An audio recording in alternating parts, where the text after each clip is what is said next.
In this chapter, we'll be checking out how microbes obtain their nutritional components, how they live, and how they grow, in this chapter entitled Microbial Nutrition, Ecology, and Growth. Microbes have to obtain nutrients, and those nutrients are acquired from the environment. They're used to fuel the cellular activities like metabolism and growth of those microbes. All living things require a source of elements. However, the source varies between different organisms. Here's a list of some of the required elements and their inorganic environmental reservoir, that is, where they're stored on our planet.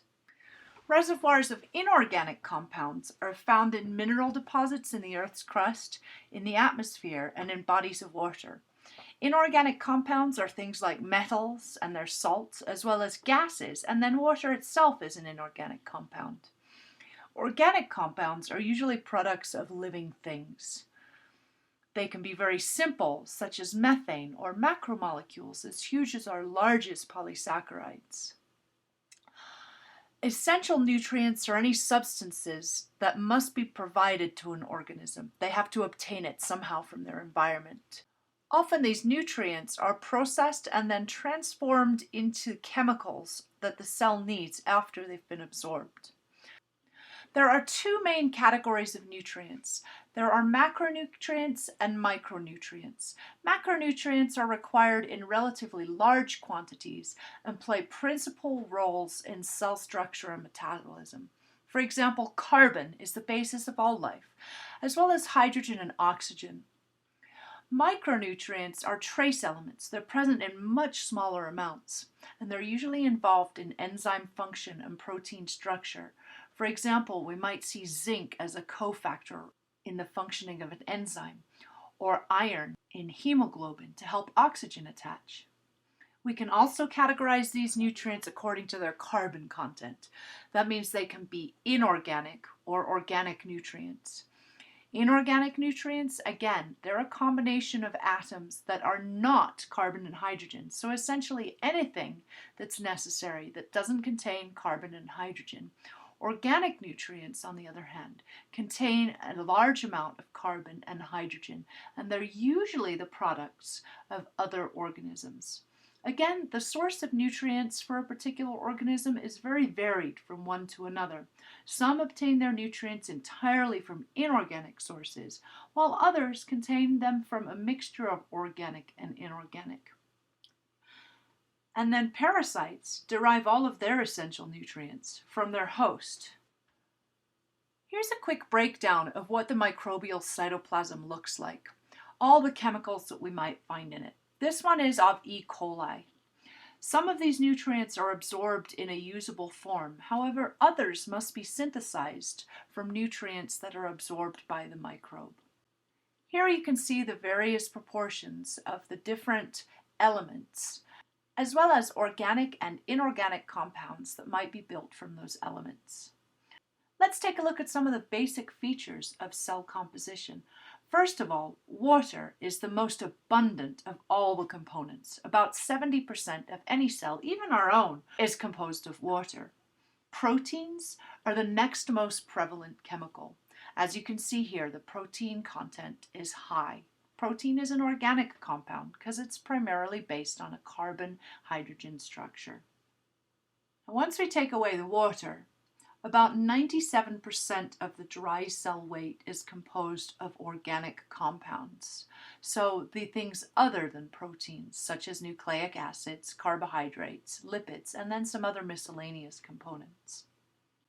When we break down these compounds into the 6 elements, we'll recognize that 96% of this dry weight is composed of the elements sulfur, phosphorus, oxygen, nitrogen, carbon, and hydrogen.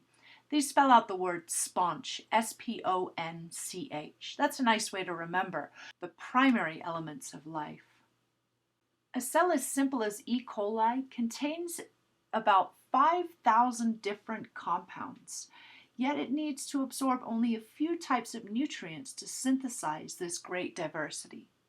Now, different types of microorganisms need to absorb different types of compounds, sometimes just a few, and sometimes hundreds. The point here is to distinguish between essential nutrients and non-essential nutrients. The essential nutrients are the ones that need to be provided to the organism so that it can manufacture all of the nutrients that it needs. Non-essential nutrients are those that can be synthesized by that organism from the compounds that they take in. Now let's take a look at some of the sources of these essential nutrients. You'll notice on this page the essential nutrients we're looking at, these elements, all fit into SPONCH, S-P-O-N-C-H, carbon, nitrogen, oxygen, hydrogen, phosphorus, and sulfur.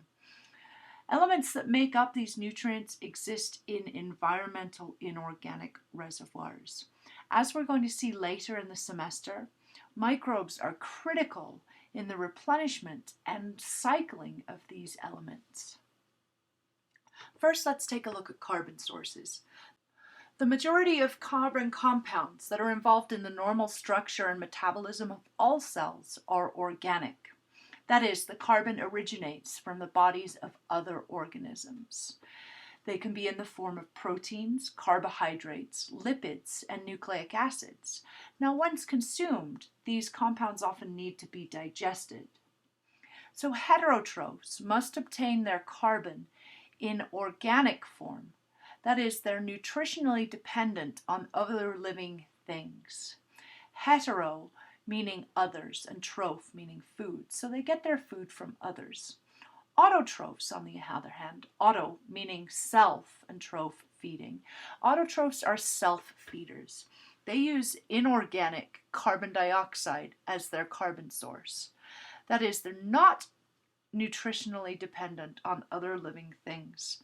Autotrophs can then convert CO2 into organic compounds that they'll utilize in their life cycle. Plants are autotroph. From general biology, you'll recall looking at photosynthesis, which was simply the acquisition of carbon dioxide from the air in order to produce carbon-based compounds, their own organic compounds. How about nitrogen?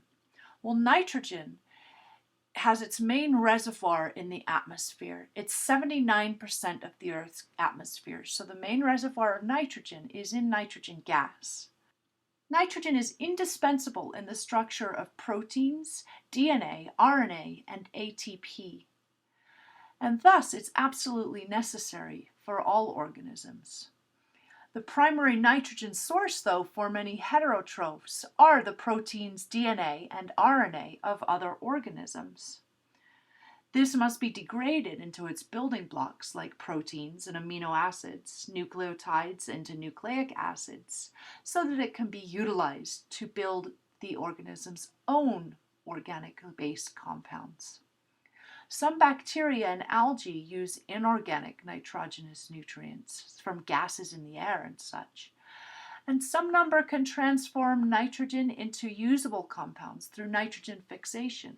In fact, there are only 100 or so species of bacteria that are capable of fixing the nitrogen that all primary producers consume. Those primary producers are consumed by the primary consumers, and we eat many of those if you're a meat-eating person. So that it's just 100 or so species of bacteria that fix all the nitrogen that we find in all organic matter on Earth. That's a pretty phenomenal situation. Regardless, though, of the initial form of nitrogen, it has to be converted to NH3. This is the form that can be directly combined with carbon to synthesize amino acids and other compounds. So part of the process of nitrogen fixation that these bacteria do from the atmosphere is to bring it into the form of NH3. Now let's look at hydrogen and oxygen sources. Oxygen is the major component of organic compounds. It makes up about 20% of the atmosphere. The remaining percentage is carbon dioxide. Oxygen is also a common component of some inorganic salts, though. And it's absolutely essential for the metabolism of many organisms, as we'll see later in the semester. Hydrogen is a major element in all organic and several inorganic compounds. Inorganic compounds like water, salts, and gases. And as we've already established, in organic compounds, they're defined by being carbon and hydrogen based. Hydrogen performs overlapping roles in the biochemistry of cells. For example, it's involved in maintaining pH. We've already explored that increasing hydrogen ion concentration means the solution is more acidic and thus has a lower pH. You'll also recall hydrogens are involved in forming hydrogen bonds between molecules. We've looked at water, for example, where their water molecule is polar, and thus the negative end of the water molecule will be attracted to positive ends of other water molecules. These are hydrogen bonds. Hydrogens also serve as a source of free energy in oxidation reduction reactions of respiration. You might recall from general biology NAD as an hydrogen carrier, carrying hydrogens from various parts of the respiration process to the electron transport chain. This is free energy. And now on to phosphorus or phosphate and sulfur sources. Phosphate, or PO43-, is the main inorganic source of phosphorus. It's derived from phosphoric acid, and it's found in rocks and oceanic mineral deposits. It's a key component of nucleic acids, so phosphate is essential to the genetics of cells and viruses. Without it, we couldn't have any life. We also see that phosphate's found in phospholipids in the cell membranes, as well as in some coenzymes. So again, these elements can be consumed by one cell and broken down inside of it, so that that cell can then use the raw ingredients to build its own molecules. Sulfur is widely distributed throughout the environment in a mineral form. It's an essential component of some vitamins, for example, vitamin B1, and the amino acids methionine and cysteine. Now, methionine and cysteine are important because they help determine the shape and structural stability of many proteins through the formation of disulfide bonds. You may recall looking at disulfide bonds when we were in an early chapter of this semester. It's these disulfide bonds that form strong connections of one region of the protein to the other and help it hold its tertiary and quaternary structures. Other than the sponge elements, there are several other nutrients that are important in microbial metabolism. There's potassium, which is involved in protein synthesis and membrane function, and sodium, that is involved in certain types of cell transport. You'll recall from general biology that glucose is co-transported with sodium. Calcium is a stabilizer of the cell walls and endospores of bacteria. Magnesium is a component of chlorophyll and a stabilizer of membranes as well as ribosomes. Iron, of course, is important in cytochrome protein, and zinc is an essential regulatory element for eukaryotic genetics and binding factors for enzymes. It's involved in the process of gene activation and attachment of the genetic machinery and will transcribe a gene when it's ready to be expressed. Also, copper, cobalt, nickel, molybdenum, manganese, silicone, and iodine, as well as boron, are needed in very small amounts by some microbes, but not others. Keep in mind that many of these are metals, and they can be very toxic to some microbes in high quantities. Also note that some of these metals can also influence the diseases that microbes cause. For example, the bacteria that causes meningitis, as well as one that causes gonorrhea, grow much more rapidly in the presence of iron ions. So in short, there are some elements that are needed in large quantities, and all of these ones are necessary, but in much smaller quantities. We'll also see that growth factors are necessary. These are essential organic nutrients. Sometimes an organism needs an organic compound, such as an amino acid or a nitrogenous base or a vitamin, that it cannot synthesize itself. So it has to be provided as a nutrient, and these nutrients are called growth factors. For example, many cells cannot synthesize all 20 amino acids, so they must obtain them directly from food. These are the essential amino acids. You're probably familiar with these from studies of nutrition in humans. The Earth has limitless habitats, and along with that, many microbial adaptations, which have a matching number of nutritional strategies. However, most of these nutritional strategies can be described in just a few categories. We'll take a quick look at those here. We've already examined the carbon source nutritional strategy, either autotroph or heterotroph. But we can also look at energy source nutritional strategies. That is, where are they obtaining their energy? There are chemotrophs that use purely organic molecules, phototrophs, which use light, and lithotrophs use inorganic molecules like hydrogen sulfide. Now, every combination is possible and does exist, but again, these are the three main energy source categories. The terms of carbon and energy sources are often combined. As you can see in table 7.3, we have photoautotrophs. Those are organisms that are self-feeders using carbon dioxide and sunlight. And chemoautotroph or chemoheterotroph. Autotrophs are organisms that derive their energy from one of two possible non-living sources, either from sunlight, and they're photoautotrophs, or from chemical reactions, and those are called chemoautotrophs. Photoautotrophs are photosynthetic, that is, they capture energy of the light rays and use that energy to combine carbons, which are often obtained from carbon dioxide, and transform it into chemical energy that can be used in the cell's metabolism. Chemoautotrophs come in two types. There are chemoorganic autotrophs and lithoautotrophs. The chemoorganic autotrophs use organic compounds for energy and inorganic compounds as a carbon source. So they're using organic compounds to make ATP and go about their cellular daily functions. And then they're using inorganic compounds to steal carbons in order to build materials for the cell. Lithoautotrophs are really unique. They require neither sunlight nor organic nutrients. So you might say, how on earth do they exist at all? They rely totally on inorganic materials, and they derive their energy in some amazing ways. They usually remove electrons from inorganic substances, such as hydrogen gas, and then combine them with carbon dioxide and hydrogen. You'll recall from general biology, when we were looking at cellular respiration, that the electrons are removed from the glucose as we go through the different stages of the process. Those electrons were stored along with hydrogens on electron carriers like NAD, and those electrons are transported to the electron transport chain. So very similarly, these lithoautotrophs are removing electrons, but not from organic compounds as we were in the case of glucose, but more from inorganic substrates.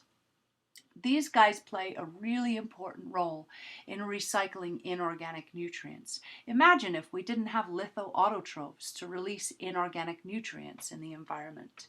Things would pile up in one area of the nutrient cycle. Methanogens are a really interesting group of chemoautotrophs. They're archaeans, and they produce methane from hydrogen gas.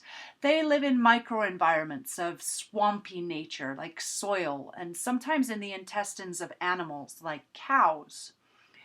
And they produce methane from hydrogen gas and carbon dioxide.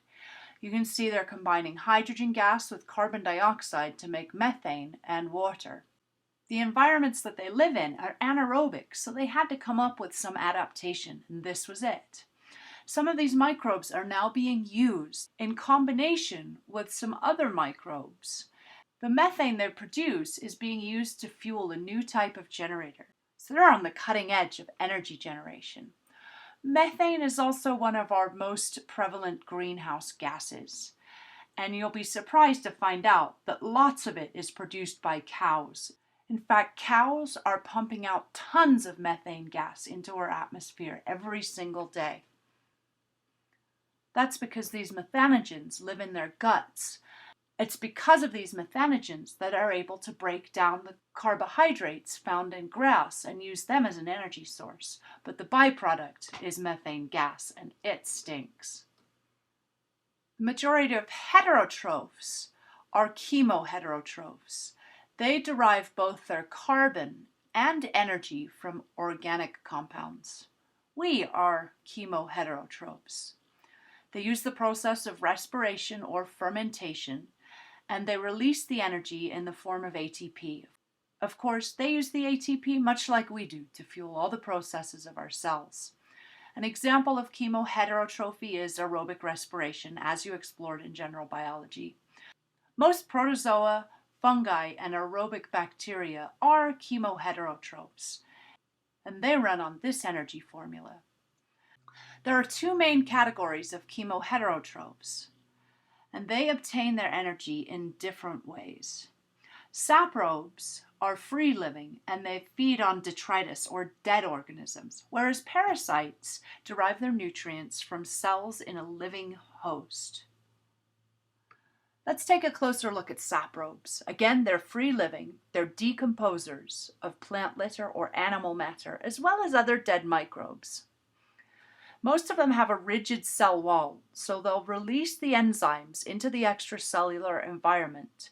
Those enzymes will be able to digest the food particles outside of their body, and then those smaller molecules are able to be transported across the wall into the cytoplasm. Could you imagine a world without saprobes? Because all dead matter is broken down by saprobes. Without them, the earth would fill up with dead organic matter, and then those nutrients wouldn't be recycled through the rest of the environment. We'll see several groups of protozoans, bacteria, and fungi that are saprobes. Some are obligate saprobes. That means they exist strictly on dead organic matter in soil and water. Some of them can even become opportunistic pathogens. That is, for someone, for example, that's suffering from AIDS, saprobes may become opportunistic and live off of their living tissue. Finally, we'll look at parasites. Parasites are another heteroautotroph. They derive their nutrients from the cells of living tissues of a host. These are also known as pathogens because they cause damage to the tissue and even death. Parasites live in the body of the host, and of course they harm them to some degree. They range from viruses all the way up to helminths. The ectoparasites are the ones that live on the body, outside, and endoparasites live inside. For example, tapeworms are endoparasites. We also can see intercellular parasites, such as viruses that live within cells. And then obligate parasites are unable to grow outside of a living host, so their whole life cycle is spent within that host. So that brings us to the end of this section. We'll continue with microbial nutrition in our next section.